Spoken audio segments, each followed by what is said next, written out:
मीठ मीठ के गोठिया के।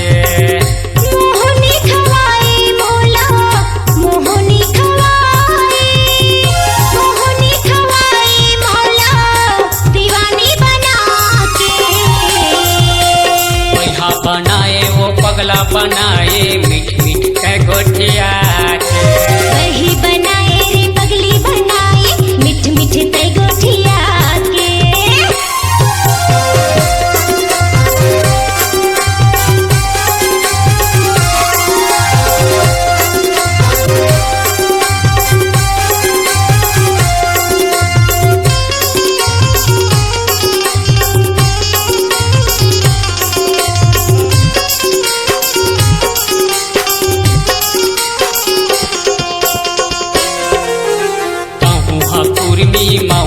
कुर्मी जोड़ी खुले है बढ़िया। महू कुंवारा महू कुंवारी हवन दोनों जहूरिया।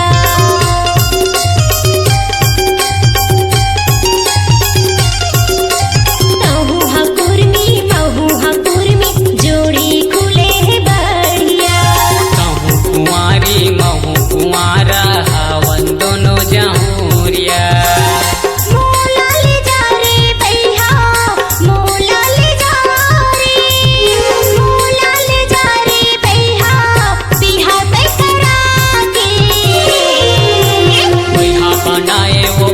बनाए मीठ मीठ के गोठिया के। वही बनाए रे पगली बनाए मीठ मीठ ते गोठिया के।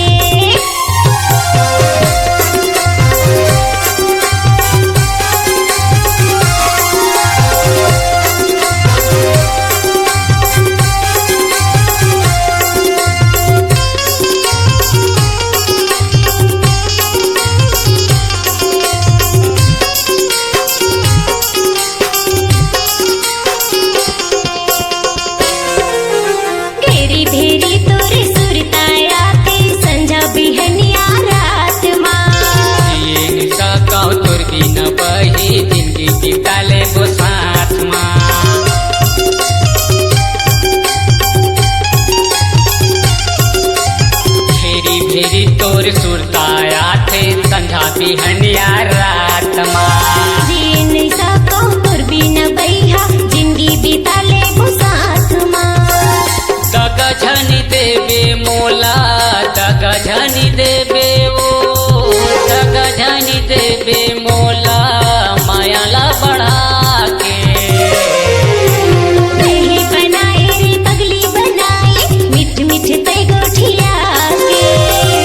बनाए वो पगला बनाए मीठ मीठ के गोठिया के।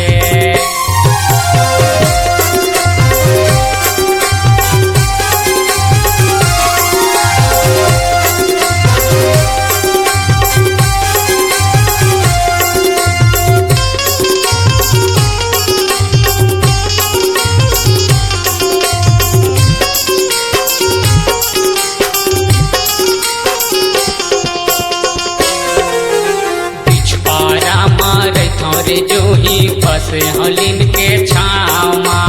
घूमे लया हूँ मैं हरे भैया दोनों दिन तोरे गाँव माँ।